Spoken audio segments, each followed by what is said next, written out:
We all have different histories. We come from different places and have had different journeys. Yet it's also true that common values can bind us: love and hope, sharing and giving, and walking toward a shared tomorrow. We're in this together. Everence's roots are in mutual aid and community, expressed as stewardship and generosity. At Everence, we believe faith and community results in impact. Over our history, we've taken great joy in helping people that serve and minister to others. This includes pastors, as they are often challenged with financial trials because of the nature of their work serving others. Fortunately, some pastors are getting a bit of help. Funded by a grant from the Lilly Endowment, Everence is able to assist eligible pastors facing economic challenges. In 2016, more than 180 received assistance, from subsidies to pay the cost of financial planning, contributions to retirement plans, and easing the burdens of debt.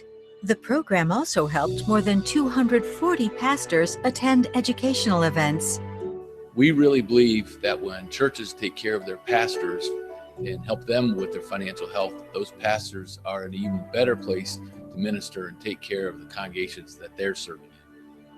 Just like the power of compound interest, investing in young people today grows into the promise of impact for tomorrow.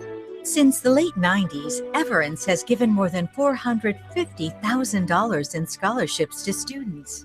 There are other opportunities too.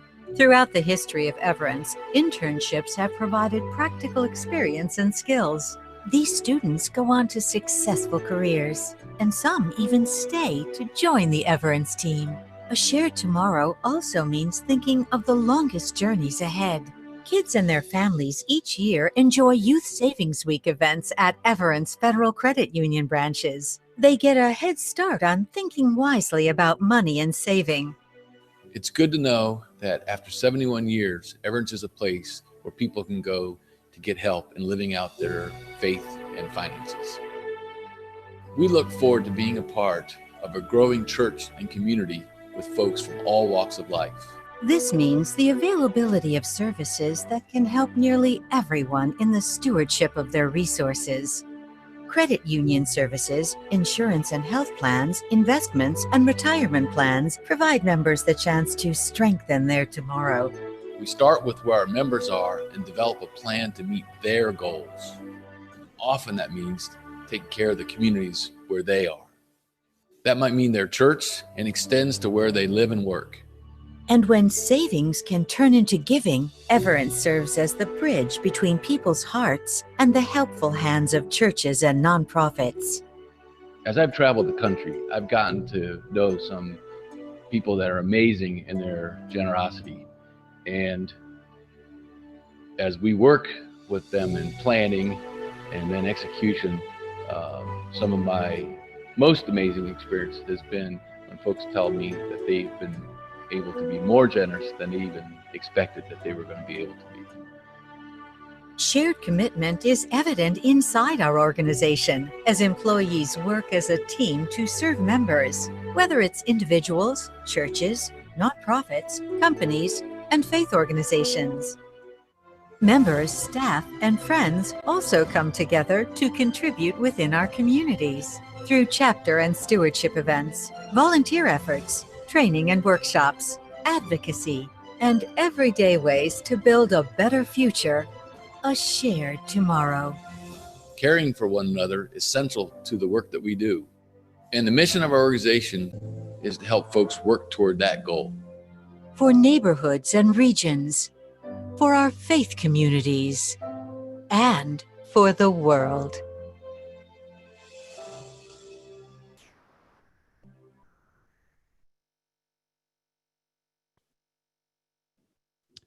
Hello, friends. Good afternoon. We're glad that you're able to join us on our Zoom call here for this town hall.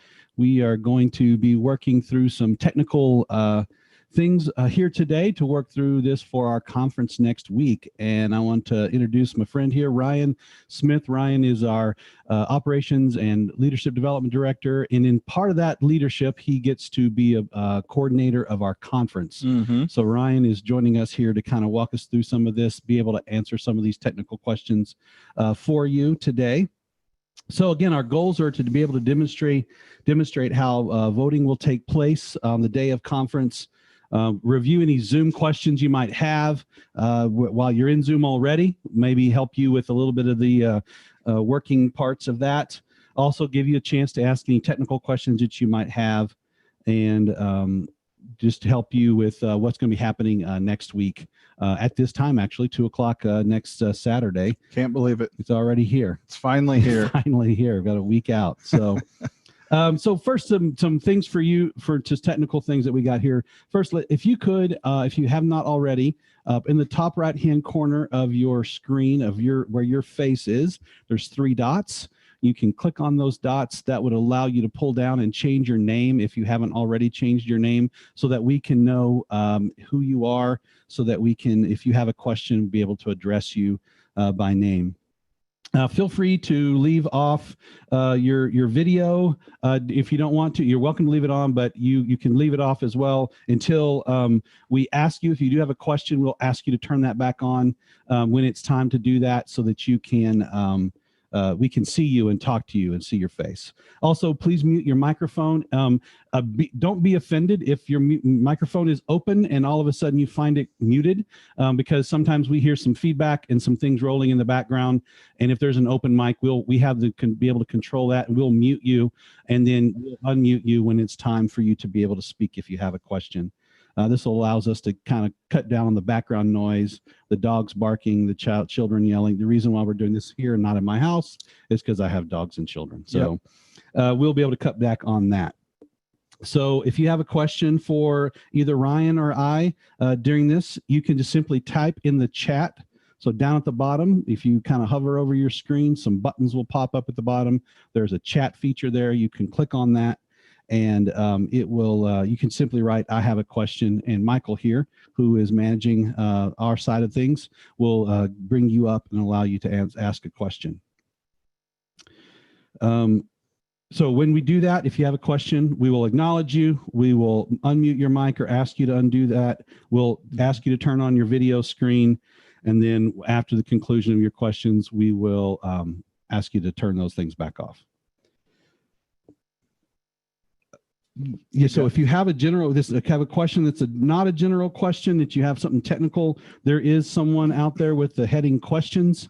You can write privately to them. You can simply in chat select questions, and you can write a question directly to them, and they can help you with some technical things if you're having technical problems. So before we jump in, Ryan's going to start leading us here in a second. Let me pray for us today before we go. So Father, we thank you for today. We thank you for this opportunity for us to be together in this way. We thank you for this technology that allows us to be together, even though we are a long ways away from each other. Father, we just ask for your patience and your wisdom as we walk through these technical things today.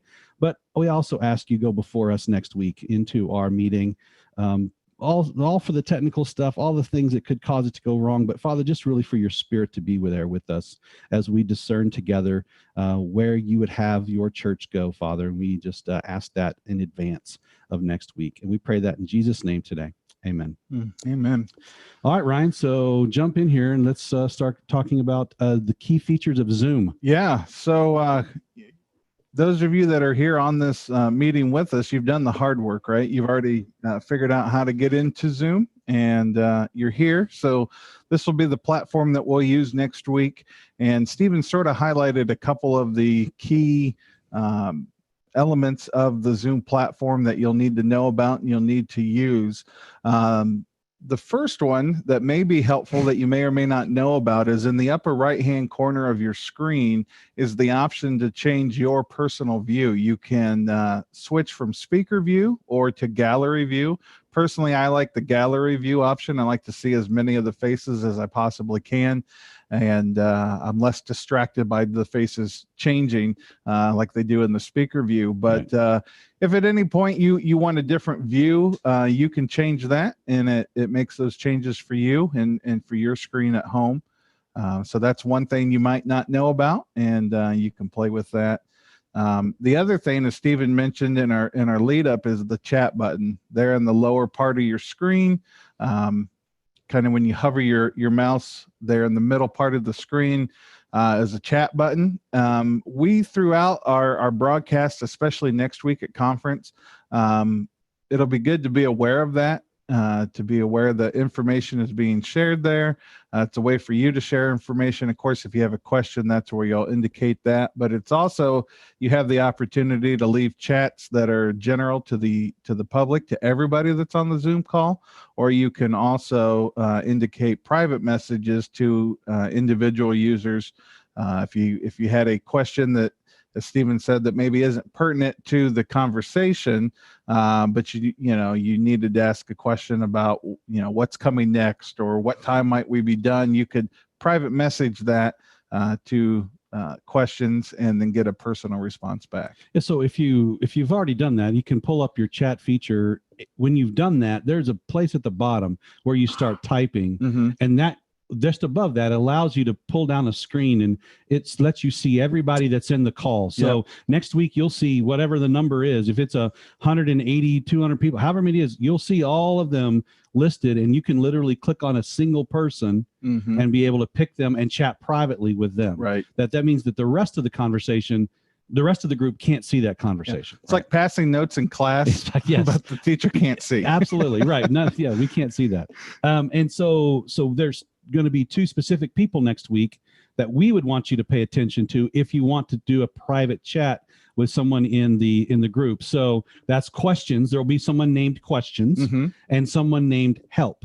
Correct. And so at questions, what are we doing there? What are we trying to get at? So the person designated as questions is who you want to communicate with if you have a question for either yourself or Josh throughout the meeting next week. Okay. So if you have a question about the budget, for example, you would just type, you could do it to the whole group, but you could also do it privately to questions and just type, I have a question.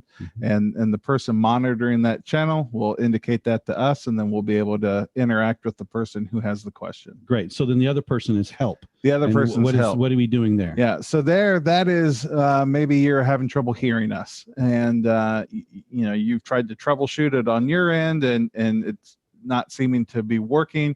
That person's there to try and help with any kind of technological questions or issues that you might have, sort of a help desk, if you will. Okay, good. Sounds like we got a question. Mike, what do you have there, sir? Less of a question, more of an observation. Yeah. So I was asked to be sure to mention that the chat can be popped out of the Zoom, so you can set it off to the side of your screen, depending on your device, of course. Correct. Yeah. That may be easier to do for some folks.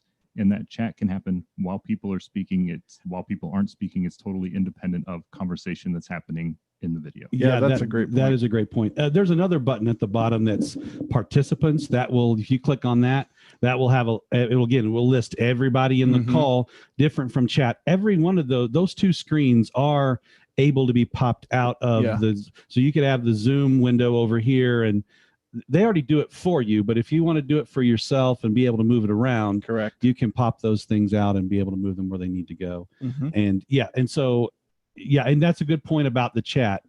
If you're chatting right now with someone, it's happening live while we're talking. And if you're doing it in a private room, we don't know because we don't have a computer in front of us, but Michael doesn't know it here sitting here because you're talking privately with them, and it happens in real time as we're walking through this live event. So you don't have to wait for somebody to stop talking or any of those kinds of things to be able to chat with them.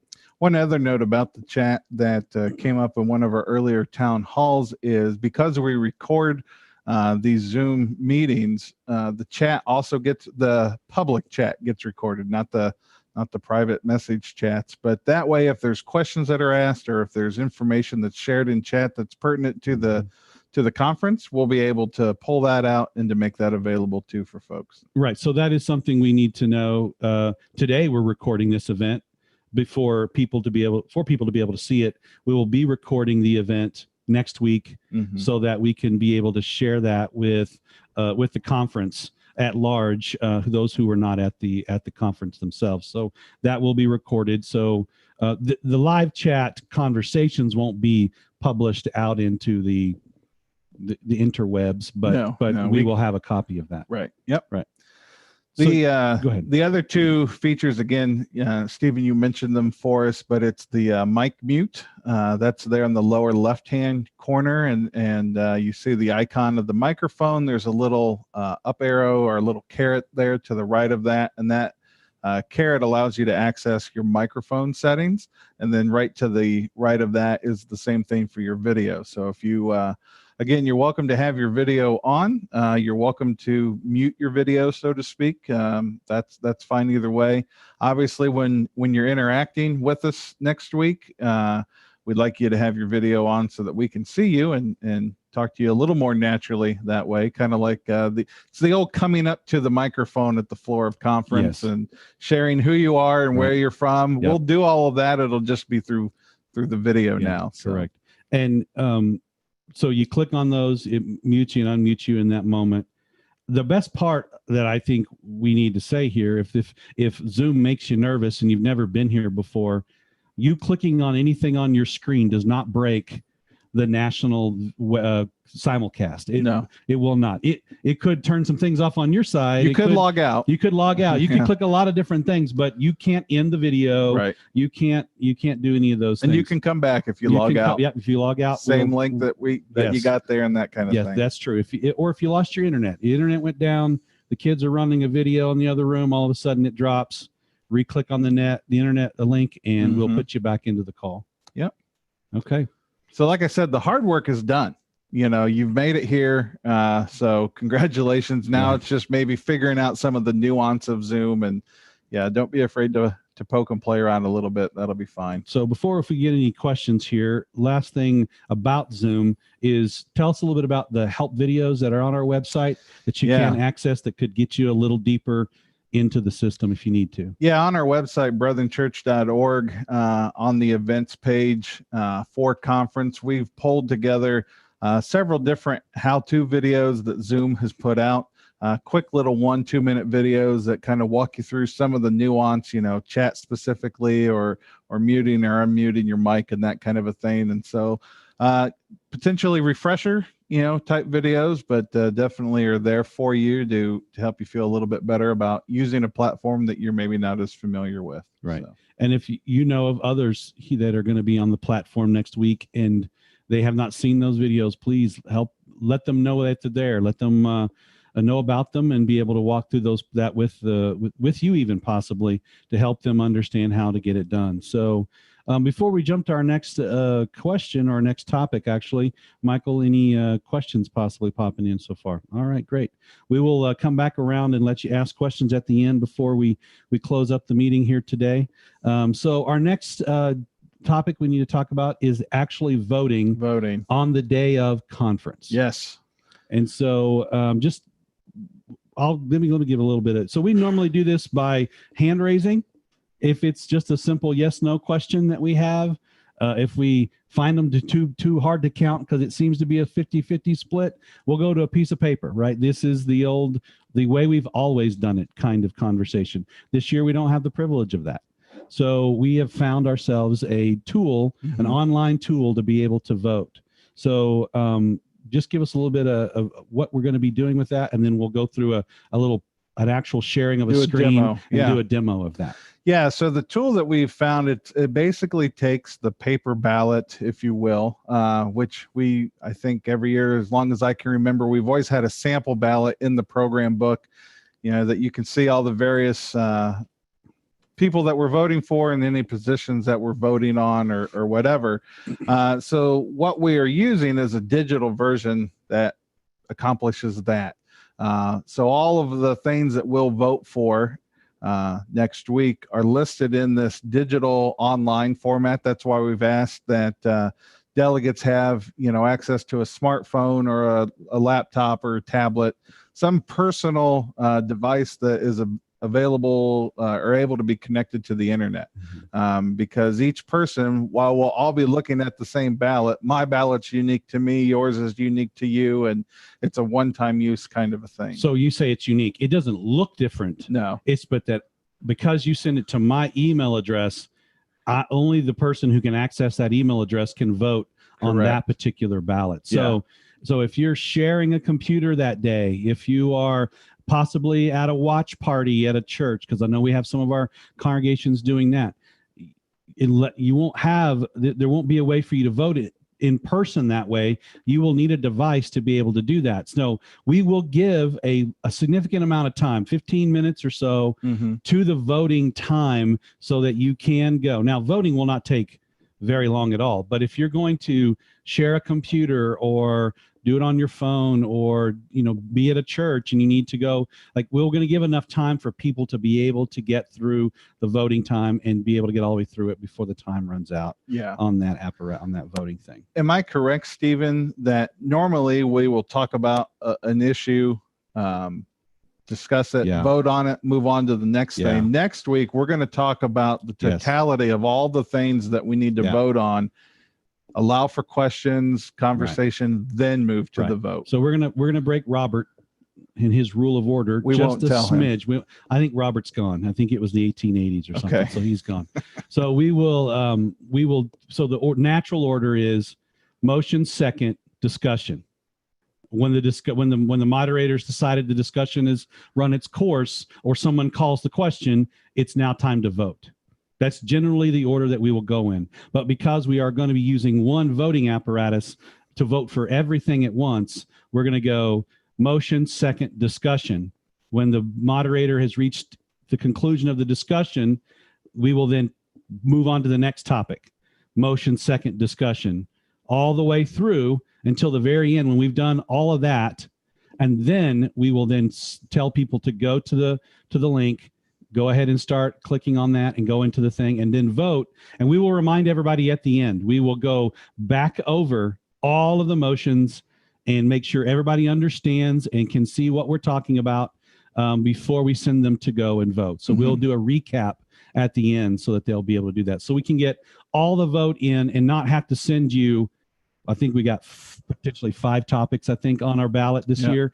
Instead of sending you to 5 different emails with 5 different votes and 5 different links, we wanted to try to make it simple and concise. And so therefore we've taken the decision to come to the voting all together in the end. We have a question or possibly just a comment.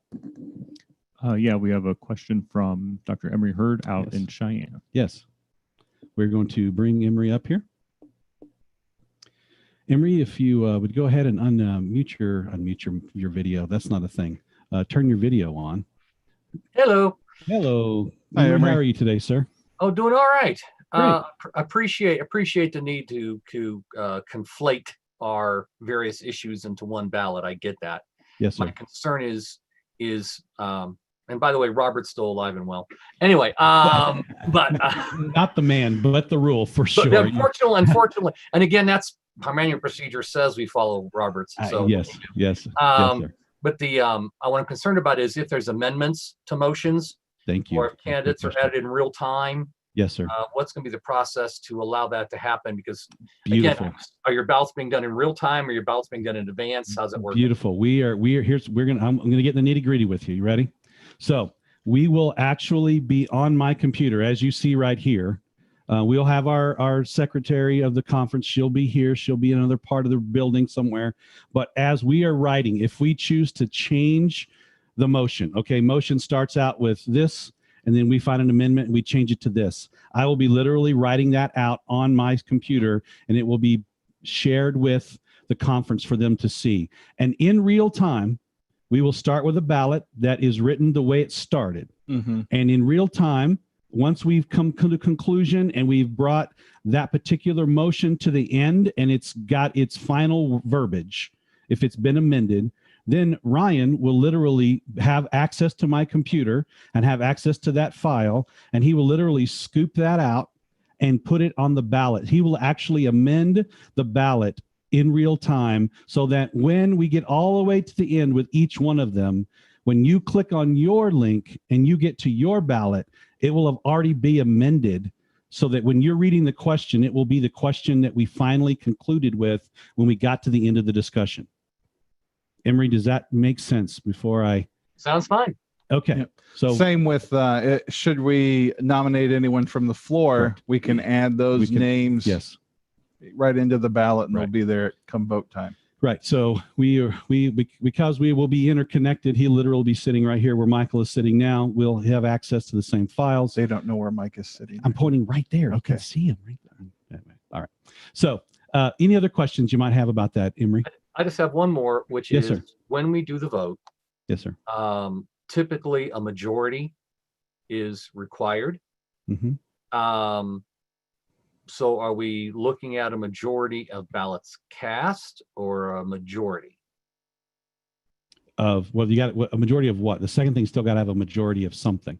What's Right. the other something? Majority of No. ballots cast, or it's a majority of the participants? Because my concern is there are times at conference where a motion is made. Mhm, It's only happened a couple times that I can recall, mhm. is where so many people abstained or so many Oh. people didn't vote that even though you had, let's say, 85% of the people who did vote voted yes, Mhm.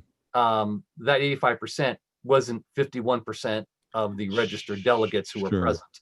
Yeah. So that makes sense. we kind of need to figure out which way we're going to run that, because again, doing it online, you could have issues with people not voting in time. And if we do it majority of ballots cast, then that creates another problem, because let's say we have 500 people sign on, Mhm. 40 people vote, Yeah. 21 people could make the decision. Yeah, absolutely. So, Mhm. so what we have in our back pocket that we'll have here is basically this will be a game time decision by Josh in the moment, right? So what's going to happen? The votes will be cast, and let's say it comes back and Ryan reports to us, hey, we had 250 participants on the call and 27 people voted. So either we got a problem, now we got to figure it out, and we will need to figure it out. And what we'll have in our back pocket is the capacity to send another ballot if we need to. And so we will send that ballot back out. We will take the time it needs for the ISPs to be able to populate it to your email, and we'll do all that. And then we will be able to have another vote if we need to. We hope we don't. It's a back pocket thing. We're not going to pull it out unless we absolutely positively need it. And it will be a call by the moderator to decide if, hey, we didn't get enough, like half the people didn't even participate. We'll have to figure that out in the moment. Yes, So sir. I am assuming that we're going to continue to act as if an abstention is a no. I thought an abstention was an abstention. Well, yeah, but again, if you need a majority of participants to vote in the Yes. affirmative, then an abstention Yes, is a no. correct. So if we have 200 people online and 100 people vote, 100 people cast a positive vote, 101 people cast a positive vote, well, then it doesn't really matter if you voted yes or voted no or didn't vote at all. 101 people cast a positive vote. Right. I would guess that would be true. Yes, sir. Anything else, sir? That's it. Thank you. Thank you. Thank you very much. I don't know if this matters or maybe just adds a little mud to the water, but we will have sent out more emails than probably we have people online. You use that term online. So Mhm. because of the watch parties and stuff, there's over 260 delegates Right. that will be receiving a ballot. We probably won't have 260 people logged in, if you will. Right. So but we'll know out of those 260 plus ballots that went out, how many came back in. Yeah, you can tell us a total number of votes cast. Correct. And regardless of the number of people that have a window on screen, Yeah. we will know we have 260, whatever the number is. We had 195 ballots cast. Mm-hmm. That's over the number we need for a quorum. Yes. We're going to take that vote. Yes. Yes. Yes, sir. You have another question? Yeah, it's been asked by a couple of different folks, so I'll put it to you. Sure. We have a question about how we're going to vote on amendments on the path of getting to our final amended business, should we have to amend anything. So what is the process going to be to get from motion through the amendments to get to that final thing to vote on? That's a good question. That's a great question. That's a great question. I don't know that we had fully considered that. Yeah. We just thought No. everybody would play nice. That's true. No, that's a good question though.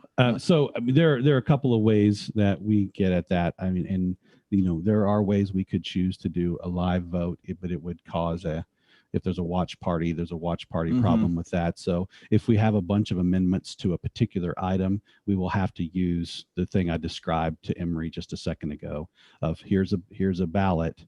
We will have to name it, number one, measure one, amendment one, and we'll just have to roll through those until we get all the way to the end.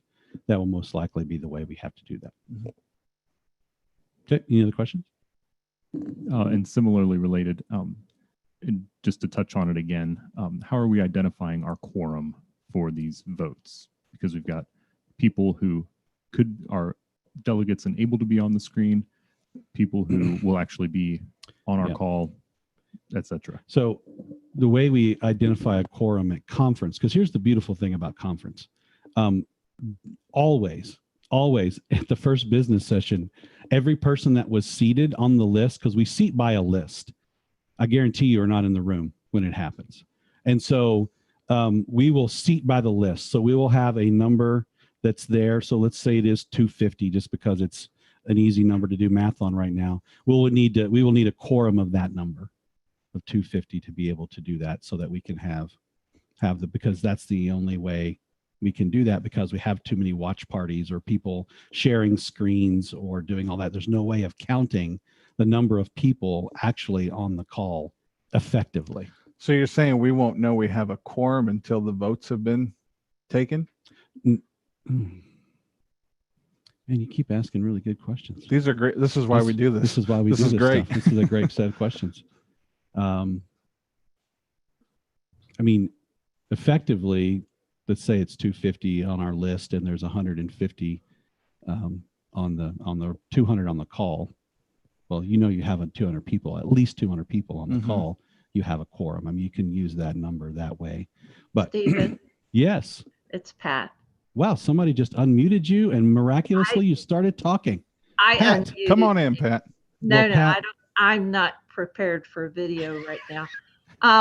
Pat, I love you. Thank you. I've been Please go doing ahead. gardening and everything else. You don't want to see this. Yes, ma'am. The quorum is an established number. You have to have X number of people to conduct business. Yes, and it's a 50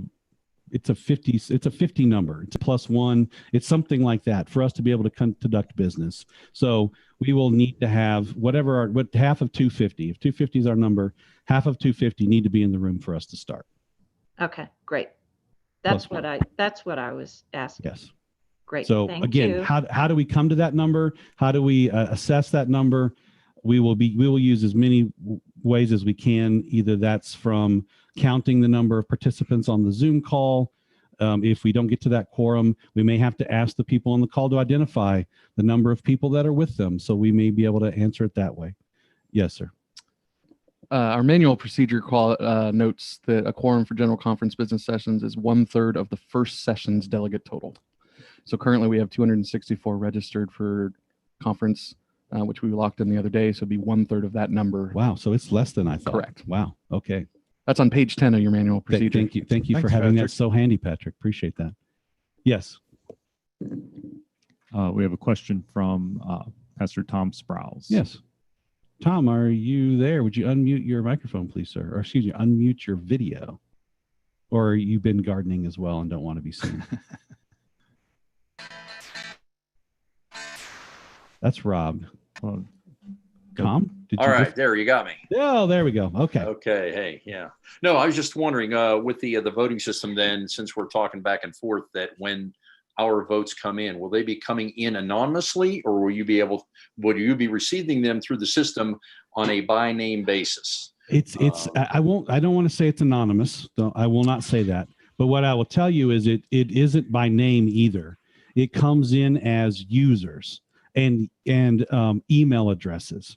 So for us to quickly go back through and tell you, like, we would have to go into that particular person, click on it, find out who the email address belongs to, and then we could tell you who the voter is. But on a quick glance, it's going to be username that gets assigned to you by the system and your email address. So if your username is user1265, it'll say user1265 has casted a ballot, and here's their email address.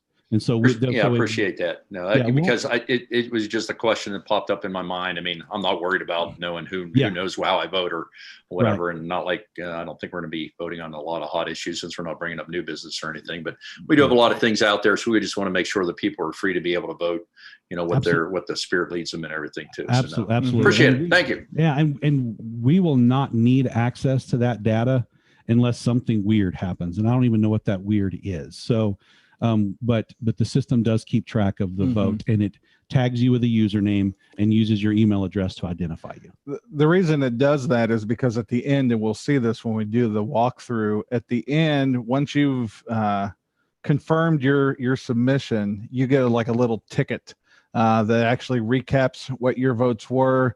I think it has a number assigned to it, just a way that that, yes, your vote was cast and was captured.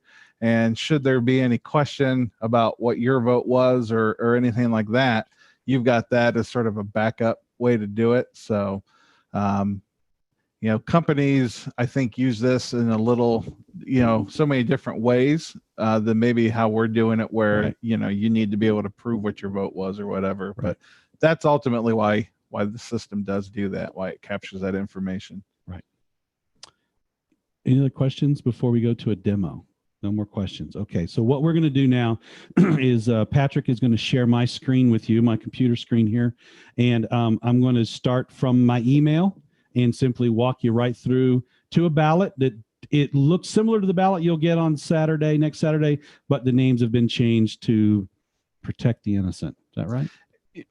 It won't look much like anything on Saturday. All right, it's pretty goofy. Okay. So. Well, I didn't see it, so we'll find out. Oh, great.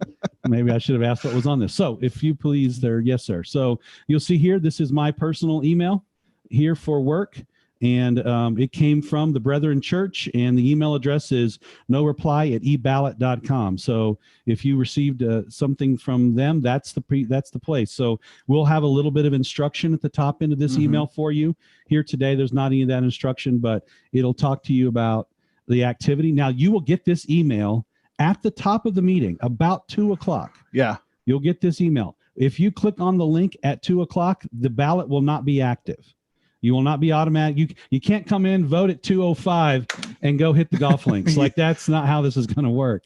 So while you will receive the email, you will not be able to use the link until the moderator has indicated to us, to you, Ryan, that we're ready to vote, and then he will make that link active. And as soon as he makes it active, it goes active immediately. So you will need to be present to know when it's time to actually go and click on that. So I would say, just as sort of a safeguard, if by 2:30 you don't see this email anywhere in your inbox or spam folder or whatever, that's when you should reach out to help through the Zoom chat and indicate that. And because you know how email works sometimes, cyberspace has corners that lose things, and for sure we want to make sure everybody has it. And they'll help you walk through where to look and find that. So we'll go back to my computer screen here. So again, you see my email. It tells you that we're a voter. It says click here to vote to start. So I will click on that. Now, it will go to this ballot. Now, again, if you click at 2:00 under active, there will be nothing. It isn't until Josh tells us that it's ready that we will actually have something in the active position. Correct. Here. All right. And so then I will simply click on vote. This is going to be exciting. All right. So then it gives us some instructions, and we're going to ask everybody to read instructions thoroughly. This is where the questions will be amended. If there is an amended question, we will put the amendments in there. So Brian has given me some interesting questions. So it says, please review the questions and choose. So do you affirm the creation of the Space Force? I will say yes. I like space. Okay, good. Yes, we're not judging you here. I was an Air Force cadet at one time, so it was close. Okay. So I'm going to go with yes on that. So it was simply a click. Do I affirm the presented 2020 Cleveland Browns roster? I'm going to choose to abstain from such ridiculousness because I'm a Cowboys fan. All right. So we will have questions that are simple yes and no questions. Correct. That's really all this is indicating and showing you here. Yes. Simple yes and no. Do you affirm? Do you say Or yes not, or not, or do you abstain from abstain? that. Yes. So we'll be able to see that from you. Okay. Yeah, there'll be a couple of those types of questions Yes. on the ballot. Yeah. Okay. All right. And then we're going to go down here. Now, he says, please rank the 3 candidates for Brethren Banquets Board. Okay.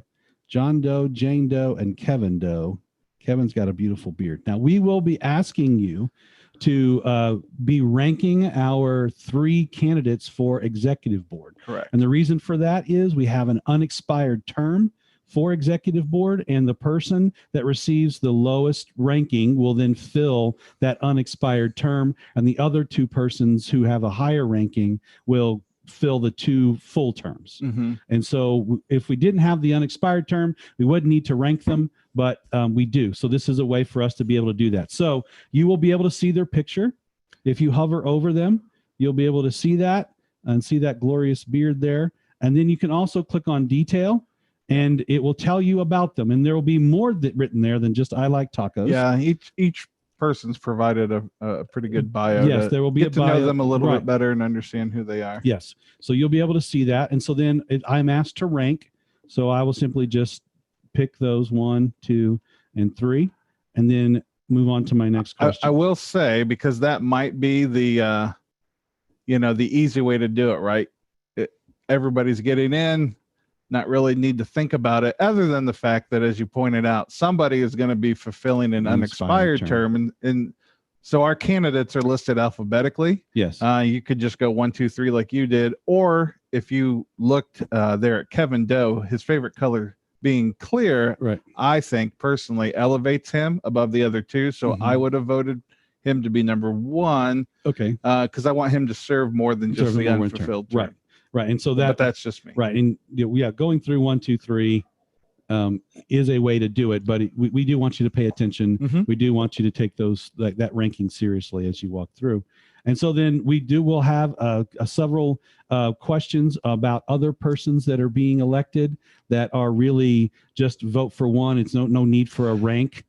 Correct. Yeah, it's vote for 1 or potentially vote for 2, whatever that case might be. So this here is illustrating that. So like a committee, nominating committee, for whatever. example. So there's an individual listed. We may have a write-in name from the Mhm. floor, but you can only pick 1, Right. for example. And again, they will have a picture. If you hover over them, you will actually can be able to see their faces. And then if you click on details over to the other side, It'll have information. there'll be, again, their bio there for you to be able to read. And so then I need to be able to only vote for 1. I will follow that instruction. It's a simple click. So if you were to Simple click. click on the Dove mascot, It would automatically it'll switch it'll over to the change. Dove, Yeah. right? Yeah. Which It- I think brother mascots should be something on a future ballot we might want to consider. Well, in this moment, foot washing feels more like us than the Dove. Well, that's the Holy Spirit. though, yeah, I so know, it's and tough. COVID's a thing right now, That's a so thing. So you got to think about it. We're going to go with foot washing. So then when you get all the way to the end of your ballot, there will be a button there at the bottom for continue. And so I'm going to simply follow that through, and it will go to continue. And This is where now you get to review. so you get to now walk back through your vote, and you can then at each one of the votes, it lets you choose to edit. So if I decide that I don't want to affirm Space Force, I can simply go hit there and hit no, change that. It takes me back to changing the whole ballot again. Right. You could, yeah. So then I hit continue, and then now it's edited that for me. And then I can then go through the review, make sure I like the order that I put everybody in, the people that I've selected. And then I do have to then click by checking this box. I'm electronically signing this form. I'm saying, yes, this is my vote, and I'm ready to go. Mhm. So then I hit the submit button, and it gives me a confirmation. Now, if I flip over to my email, it will most likely email I me. think if you go down, there it is. Okay, so I have a confirmation number there. Yeah. You And a can click on timestamp. you can click on your receipt, and that's that receipt I was telling you about. Okay, so then it shows me my ballot and what I said I wanted to do. And if if I want to keep it for posterity, I can click on print Mhm. and be able to do that. So That gets us through the ballot. Now, I want to talk about this website, this part right here one more time. If something doesn't work out right, it's weird. It tells me I'm not a user. I can use my username and my password, my access code down here. So if you see those portions right there, it's unique to me. Yes. It's based on what it told me. According to this, I'm user 254. So my username is user 254. I can click on this link here and it will take me to a different place, slightly different place. Slightly different. And yes. it will actually let me use that username and password here to log in. I say you only use that if the first link doesn't work. Correct. Yeah. And then you put in your username, you put in that password. From that, you hit login, and it takes you right back to your ballot dashboard. Ballot dashboard that we were there first. Now, if I go back to my ballot dashboard again, if I close that out, I'm going to guess it tells me I have nothing active. Yeah, correct? it should say you have one completed ballot. So I do. So now I have nothing active because I've finished it up, and I have one, and I can then get my receipt again by simply clicking on that and getting there. Yes. So we do have a question. Yes. Yeah, another question from Emery Hurd regarding the construction of the ballot. Oh, I thought you were going to ask it. Yes. Emery, if you could unmute Cameron, Mike, and join us, please. Yeah, I'm a little concerned about the ranking of candidates, like first, second, third. That's inconsistent with the practice of conference, and I don't believe conference has approved that particular method. So it'd be a point of order issue with that. Typically it's the typical practice has been if we have an unfilled thing and we have two regular candidates, we vote for two, and the one receiving the least vote fills the unfilled term versus ranking. The problem with ranking is ranking assumes you only have three names. And if you get somebody from the floor, then that goes out the window. Because then you're still saying first, second, third. The other part about that is, again, we're voting for two executive board members for full terms, and then we're filling in expired. When you do ranking, it changes the methodology of the voting so that a person, because now you have to figure out what's the value of a first rank, what's the value of a second rank, what's the value of a third rank. And depending on how you do that mathematically can change the results of the election.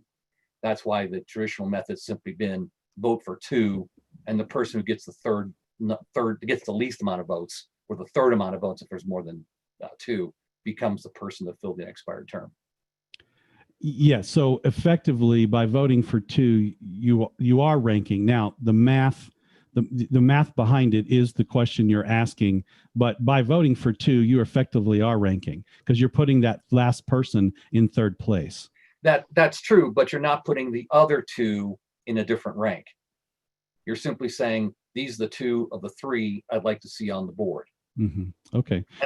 And again, if Rules and Org says that's okay, and Rules and Org is okay with that, then a point of order would be objected to, be overruled, and on we go. So but what I'm warning you that and I don't know if all three candidates are comfortable with that. If they're comfortable, we've talked to the candidates about this process, but here's what I will say to you in this moment today, because I will speak with Josh and we'll talk to him about that, and changing the ballot tomorrow is simple because we haven't got there yet. So I will speak to Josh about your concern and ultimately let him weigh in on the way he wants to do that. Josh is fully aware of this method where we are today, and so if he deems that to be valid and chooses not to have to deal with points of order, and he chooses to change it, then we'll be happy to do that. And I just have them flat past Rules and Org. And because that way, if someone else objects, you already have it in your pocket. Well, Rules and Org already approved this. I mean, that'll cover your base. Absolutely. We will cover that base. Thank you, Emery. That was a good point. Thank you. Michael, any other questions that popped up? Okay. So once you've submitted your ballot, they will go. Again, we are going to give a good healthy window there. Again, it took us probably 7 or 8 minutes to walk through that ballot simply because we were making jokes about the people on the ballot and walking them through it. So this really is going to take you 2 to 3 minutes, not very long at all. But we will give a healthy window of time for people to be able to get, if they need to go get on a computer or do something, log out, let the spouse log in, whatever they're needing to be able to do that. and we'll walk through that that day. So those are the two big pieces of our technology that we're going to need to navigate and use to navigate next weekend. So I have nothing else for us to do. Ryan, you got any closings before we do that? Any last minute questions nobody's popping in with? Great. So Ryan, why don't you close us out here for the information for next Saturday? Yeah. So next week, next Saturday, July the 25th, 2 p.m. Eastern time, conference will start. If you've been a part of these town hall meetings, this will look very familiar to you. We'll have a countdown to get in about a half hour early. So feel free to come a few minutes early. That way you're pretty comfortable that your computer systems are working. I've talked to a few pastors that are doing the watch party, and I've encouraged them to fire up their system a few minutes early just to make sure that, all of that technology is working. Because you know for a fact, Windows is going to update next Saturday. Right. And you'll have not had your computer on for 3 days. Yeah. You're going to fire it up, and it's going to be a 20-minute update. So, and we're going to start it on time because we need to. How do you know when the right people are in the room or not in the room? So we're just going to need to start at the proper time. So give yourself 15, 20, 30 minutes, get yourself ready, get your computer fired up, let it get through all of its logins and its loads. That way you're there and you're ready to go. Yep. Should be a couple hours, 2.5 hours, we think, next week. And we're excited. Again, not the conference we had planned several months ago, but grateful for the opportunity to still gather together in this revised format, and really hoping that we'll be able to make the best of it. Grateful for everybody that signed up to be a delegate, and guests that'll be watching through the live stream. So it should be a very good day, and we're excited to get to it. Great. So we will say thank you. And to part you today, I hope you have a great rest of the weekend, and God bless you. And we'll see you next Saturday at same bat time. Thanks, everybody. Bye.